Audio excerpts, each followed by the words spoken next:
1950 में आया आर्टिकल 25। कांग्रेस 1950 में आर्टिकल 25 को लेकर आई, जिससे धर्म परिवर्तन को मान्यता दे दी गई। और सबसे ज्यादा किसका धर्म परिवर्तन हुआ ये सब जानते हैं, लेकिन ये तो सिर्फ शुरुआत थी। नेहरू 1950 में आर्टिकल 28 लेकर आए और हिंदुओं से धार्मिक शिक्षा का हक छीन लिया। लेकिन आर्टिकल 30 के तहत अल्पसंख्यक अपनी धार्मिक शिक्षा दे सकते हैं। धार्मिक शिक्षा के बाद निशाने पर थी धार्मिक संस्थाएं। 1951 में HRCE एक्ट, 1951 में Hindu religious and charitable endowment act लेकर आए।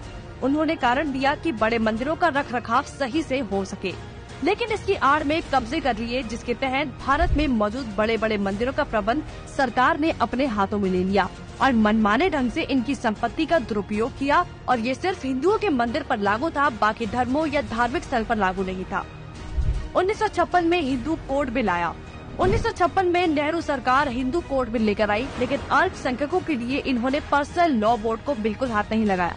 मतलब एक ही है, देश में एक जाति कद संविधान कानून से और दूसरी अपने धर्म के कानून के हिसाब से, और आज भी यूनिफॉर्म सिविल कोड से कतराते हैं। कांग्रेस ने लगाई आरक्षण की आग।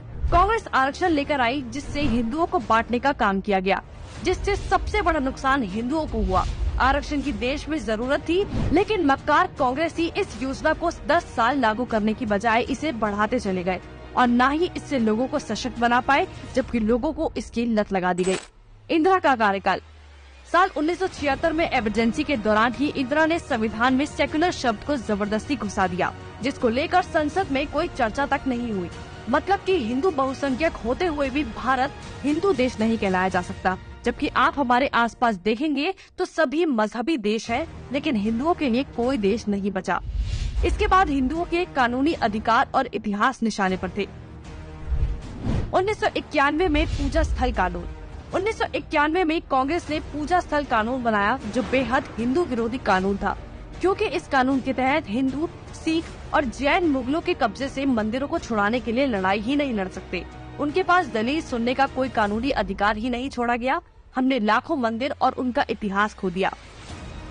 1992 माइनॉरिटी कमीशन एक्ट। कांग्रेस ने अल्पसंख्यक आयोग अधिनियम बनाने के बाद अल्पसंख्यक आयोग बना दिया।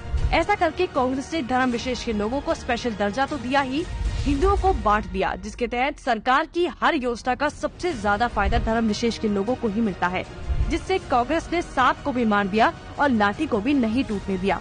मतलब साफ है, हिंदुओं को भी बांट दिया और धर्म विशेष के लोगों को भी खुश कर दिया। जब देश सेकुलर बना दिया तो मेजॉरिटी और माइनॉरिटी की जरूरत ही क्या थी। 1995 में वक्फ बोर्ड कानून।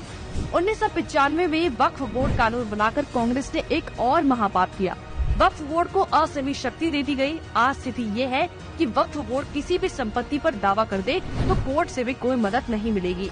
रेलवे और रक्षा के बाद संपत्ति के मामले में वक्फ बोर्ड देश में तीसरे स्थान पर पहुंच गया है। अब सिर्फ एक आखिरी बार बचा था, वो बार था राम सेतु एफिडेविट।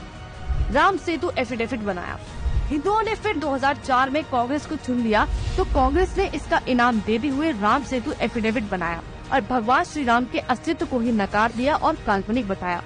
आस्था और धर्म पर वार करने के बाद अब कांग्रेस ने हिंदुओं को ही बदनाम करने का प्लान बना लिया। 2009 में हिंदू आतंकवादी घोषित। 2009 में फिर से हिंदुओं ने कांग्रेस को चुना, तो उसके बदले में कांग्रेस ने हिंदुओं को ही टेरर घोषित कर दिया। कांग्रेस ने बहुत ही चालाकी से एक एक कर हिंदुओं के धर्म, अधिकारों और शिक्षा के अधिकार को छीन लिया, लेकिन हिंदू फिर भी कांग्रेस को नहीं समझ पाया। औरंगजेब ने हिंदुओं को खत्म करने के लिए तलवार का इस्तेमाल किया, तो कांग्रेस ने हिंदुओं को खत्म करने के लिए संविधान का इस्तेमाल किया। फिर भी कांग्रेस ही बोल रहे हैं कि लोकतंत्र खत्म हो